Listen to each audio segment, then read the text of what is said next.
What is up, you beautiful bunch, and welcome back to the channel. Today we're having a look through a large banknote collection that I bought. It was part of that huge collection that we bought of coins as well, and this is the banknote section of it.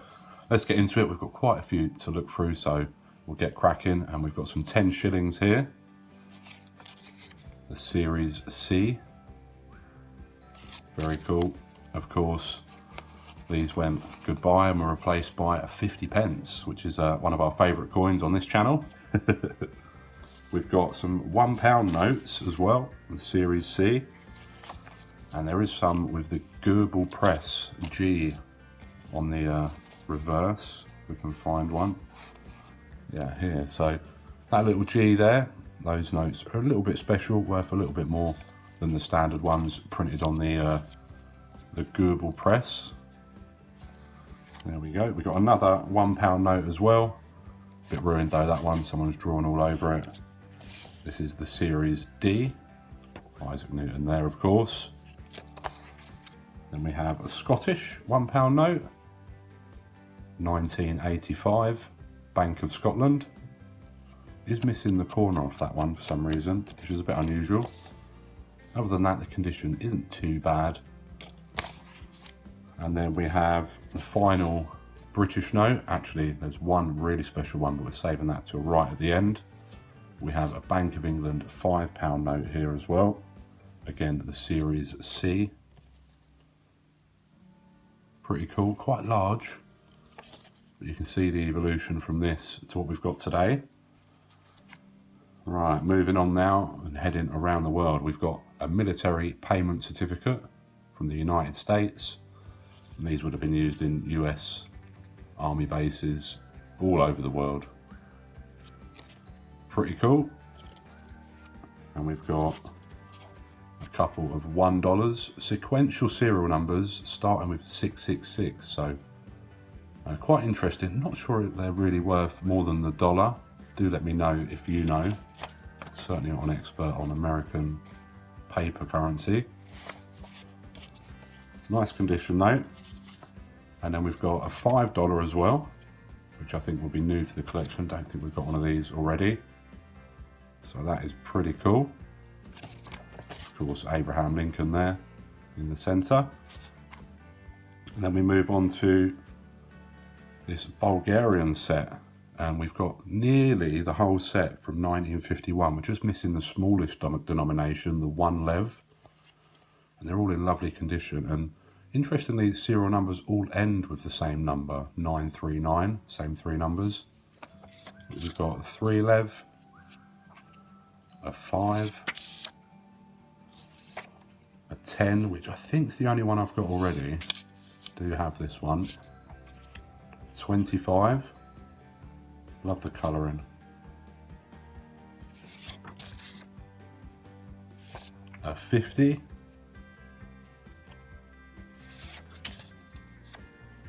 A 100, getting large now. Great designs on these though. And a 200. 200 lev, again, ending in 939. Pretty cool to have a nice set of those. I'm gonna have to go out and buy the 1 lev though, I guess. Right, now we have some Japanese occupation money during the Second World War. We have a 1 cent, and when it has the B at the top here, that means it was for Burma. This is when Japan was occupying Burma. And then we have a 50 cent and a $1 with an M at the start of the code, which means Malaya or modern day Malaysia. Interesting part of history. These are quite easy to get hold of though. They're not too scarce, but nice to get them. I've got quite a collection of these actually now. I'm not sure if these are new. Gonna have to check, see if I need them or not. And then we've got, along the same lines, again, just at the end of World War II, this is actually Allied occupation German money. And you can tell that this is from the British zone because it has 10 at the start of the serial number. So yeah, that's 5 marks from the Allied occupation of Germany at the end of the Second World War. It's Pretty interesting, not in the greatest condition, splitting a little bit. Pretty cool nonetheless. And then sticking with the German theme, we have a 1929 10 Reich mark. Again, not in the greatest condition, but nice to have. Then we have some not geld, which is emergency currency. And this is a 10 Pfennig from the Prussian province of Rhine. And this is from 1918, yeah, so end of the First World War.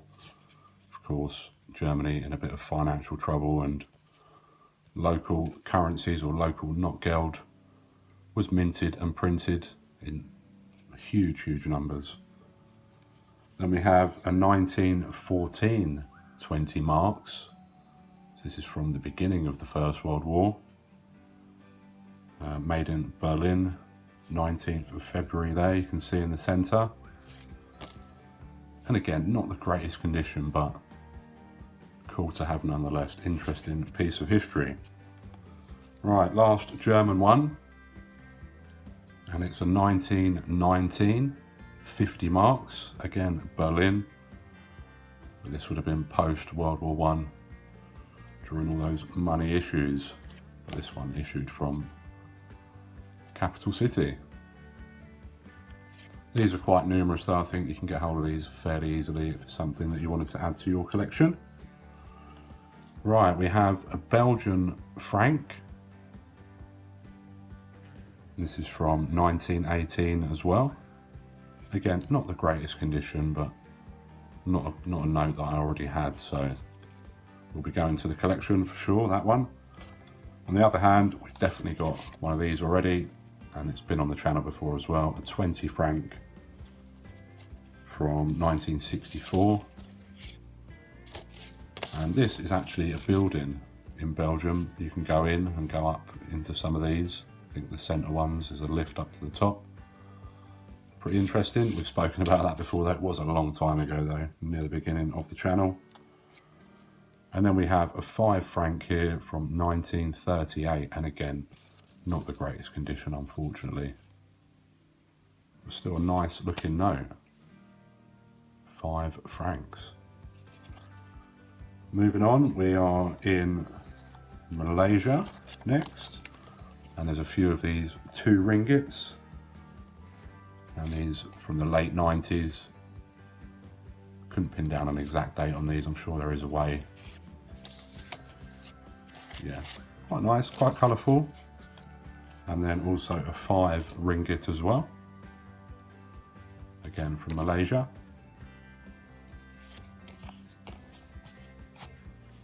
Then we have an Italian 1 lira, 1939, beginning of the Second World War. Quite a small little note. Pretty cool. And then a Spanish peseta, 1 peseta from 1951.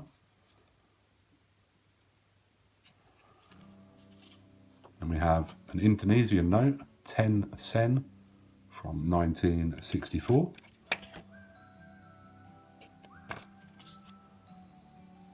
And this one is a shame it's not in nicer condition. It's 5 francs from Algeria, 1942. So again, wartime currency during the Second World War. 1,000 lira from Italy, 1982. With the sideways reverse. Pretty cool. Now this one I really like. 1 dinar.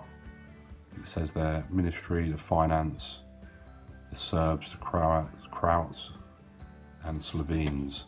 I believe this is the first notes from an early iteration of what became Yugoslavia.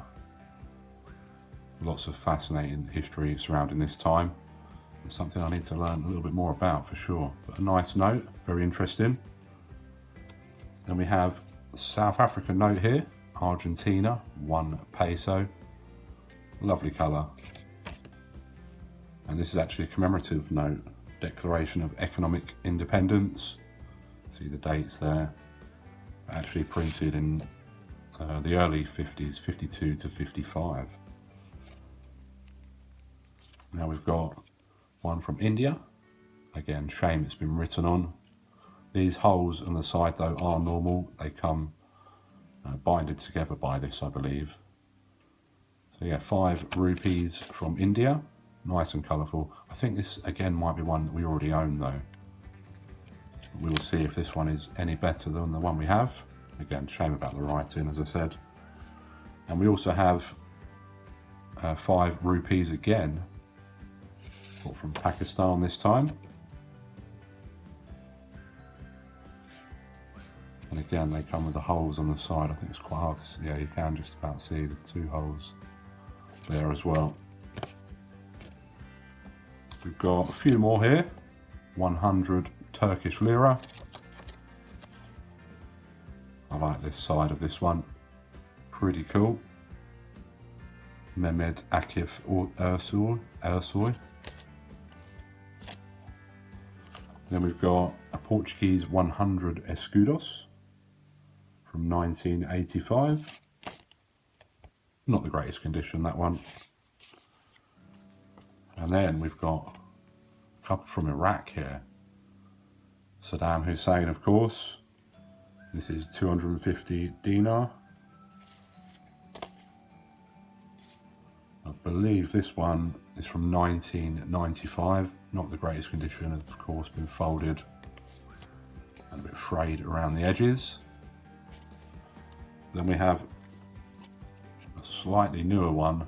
Again, the same denomination, 250, in much, much nicer condition. And this one, I believe, is from 2002. Central Bank of Iraq. So very interesting, of course. Torrid time in history, really. And then we have this. Moving on, we have this from Mozambique, a 100 escudos. And I wonder how long ago it was the Sunday Times were sending these out with the paper. Very interesting. I'm tempted to open it, but I don't think I will for now.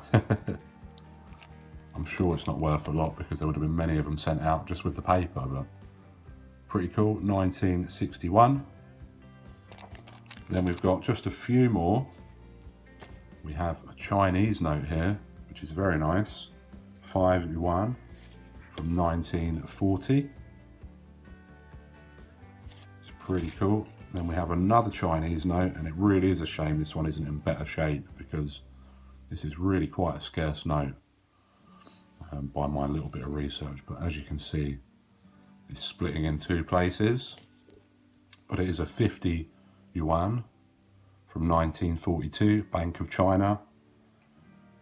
In slightly better condition. I mean, if it wasn't ripping and the edges were a little bit better, it'd certainly be worth 20, 30, 40 pounds, even more. In this state, could still be worth a few quid, maybe a fiver, very tops.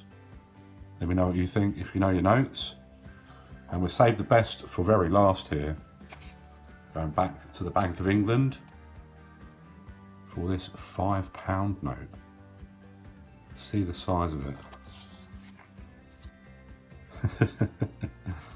As you can see on it here, it says 1950, June 21st, London, 21st of June, 1950.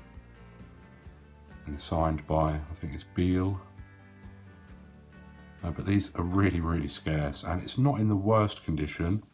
Could be a little better for sure, but for something this big and this old, it does have a few stamps and a bit of writing on the other side, but I think in all honesty it just adds to the character of it. So again, if you're an expert on this type of thing, do let me know what kind of value you would put on this. I think it's easily worth 50, £100 even. It's a very, very cool thing. Lovely stuff indeed. So let me know what was your favourite. I think it's going to be hard not to pick this, isn't it? But yeah, hope you enjoyed. I thought we'd have a look through these banknotes. Of course, this is something a bit different from the usual coins that we cover. But leave me a comment down below, smash the thumbs up. I'll see you again soon for some more coiny goodness, and maybe some more banknotes. Take care. All the best.